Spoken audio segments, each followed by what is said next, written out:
Outer foreign substance जो है वो हमारे बॉडी में अटैक कर रहा है तो फिर ये इम्यून सिस्टम को एक्टिवेट कर देता है और ये असिस्ट करता है फैगोसाइटोसिस में। और ये क्या करता है, बैक्टीरियल टॉक्सिन्स जो होते हैं उनको न्यूट्रलाइज कर देता है। एंटीबॉडी के कुछ रीजन्स देख लेते हैं। पहला होता है वेरिएबल रीजन, जिसको हम बी से डिनोट करते हैं। और ये जो वेरिएबल रीजन होता है, ये वाई शेप का ये टॉप वाला जो पार्ट होता है उसको हम वेरिएबल रीजन बोलते हैं। और ये बहुत सारे एमिनो एसिड के सीक्वेंस से बना होता है जो कि डिपेंड करता है स्पेसिफिक एंटीजन और एंटीबॉडी के टारगेट्स। और उसके बाद आता है हमारा कांस्टेंट रीजन, जो वाई शेप का जो दूसरा वाला एरिया है उसको हम कांस्टेंट रीजन बोलते हैं और वो सी से डिनोट करते हैं। और ये मोस्टली यूनिफॉर्म होते हैं। कांस्टेंट रीजन को जो हैवी चेन होता है उसको हम एफसी रीजन बोलते हैं। एफसी मतलब कि फ्रैगमेंट क्रिस्टलाइजेशन, जो कि हमारे इम्यून सिस्टम के इफेक्टर सेल से बाइंड करता है। उसके बाद आता है हमारा एंटीजन बाइंडिंग साइट।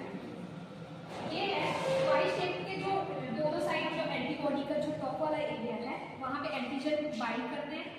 और ये जो वेरिएबल रीजन है, ये हमारा जो वाई शेप का जो वेरिएबल रीजन है उसके हैवी चेन और लाइट चेन दोनों से मिला के ये एंटीजन बाइंडिंग साइट बनता है। इस एरिया में आके एंटीजन बाइंड करते हैं। और हर एक एंटीबॉडी में दो एंटीजन बाइंडिंग साइट होते हैं। एक ये वाला एंटीजन बाइंडिंग साइट है और ये एक एंटीजन बाइंडिंग साइट है।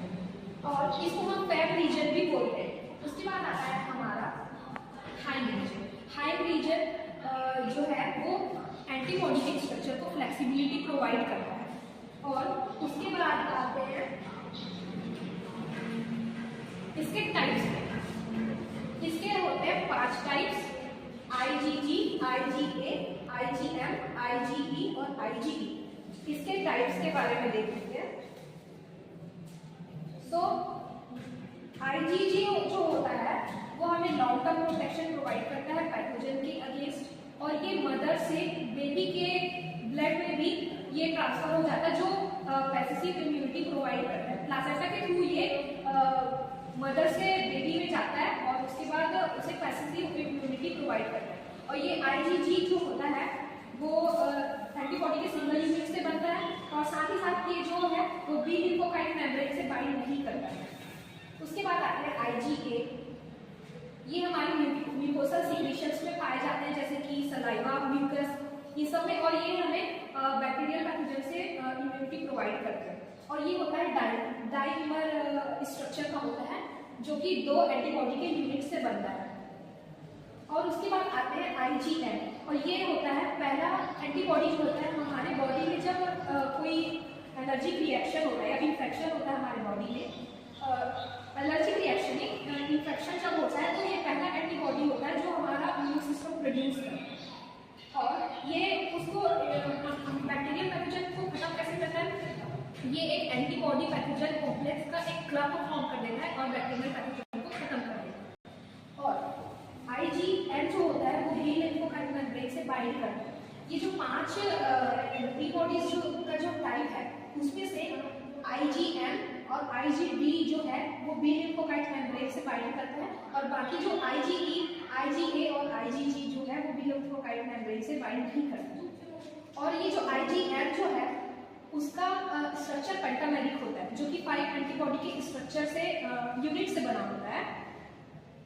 और उसके बाद आते हैं IgE।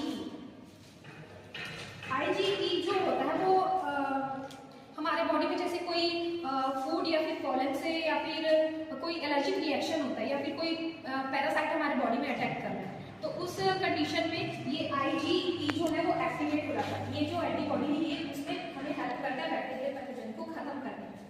और इसमें सिर्फ 2 एंटीबॉडी के जो स्ट्रक्चर है वो अलग होते हैं। एक जो है IgM वाला जो पेंटामेरिक स्ट्रक्चर होता है, और IgA जो होता है वो डाइमर बेस्ड स्ट्रक्चर होता है। बाकी जो IgG और IgE और IgB है वो सिंगल एंटीबॉडी के यूनिट से बनता है। उसके बाद आते हैं हमारे ये IgB वाले में।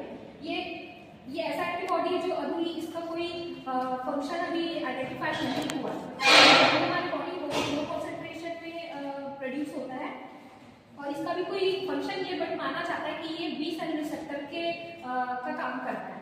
मतलब उन्हें मतलब कि बी सेल रिसेप्टर के का काम करता है IgD। Thank you.